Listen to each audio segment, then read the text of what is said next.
అమ్మ అంటే మనందరికీ దేవుడితో సమానం. అర్జున్ సన్న వైజయంతిలో నా అమ్మగా చేసిన మా అమ్మ నా తర్వాత మాట్లాడాలి. ఆవిడకి నేను ఇచ్చే గౌరవం ఇది, మనందరం ఇవ్వాల్సిన గౌరవం. ఇంకా మా మీడియా మిత్రులకు, చూస్తున్న తెలుగు ప్రేక్షకులందరికీ, నేను ఇక్కడ ఉండటానికి కారణమైన మా నందమూరి అభిమానులందరికీ నా హృదయపూర్వక నమస్కారాలు.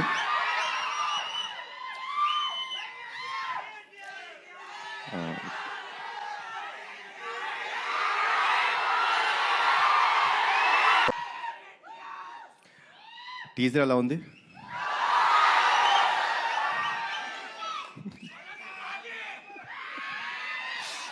Thank you.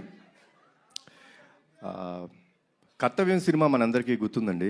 నేను అది అప్పట్లో అమ్మ చేసిన స్టంట్స్ కానీ, ఆ ఎమోషన్ కానీ, it was like never unforgettable film.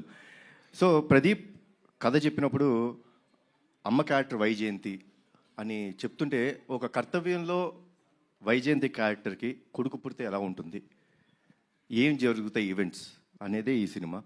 So చెప్పినప్పుడు ప్రదీప్ ఒకటే అడిగాను, ప్రదీప్ అమ్మ ఒప్పుకుంటారా సినిమా అని. సార్ తెలీదు అన్నారు. ఒకటి చెప్తాను ప్రదీప్, అమ్మ కానీ ఈ సినిమా ఒప్పుకోకపోతే మనం చేయడం కరెక్ట్ కాదేమో. ఈ సినిమాకి బిగ్గెస్ట్ పిల్లర్ మా అమ్మ. ఇది నిజంగా చెప్తున్నాను, మనస్ఫూర్తిగా చెప్తున్నాను. ఈ వయసులో కూడా మీరు స్టంట్స్ చూసారండి, అద్భుతం. లైక్ యూనో డూప్ లేకోకుండా అంత బాగా చేశారు. సో అమ్మ, థ్యాంక్స్ అలాట్ ఫర్ ఎవ్రీథింగ్.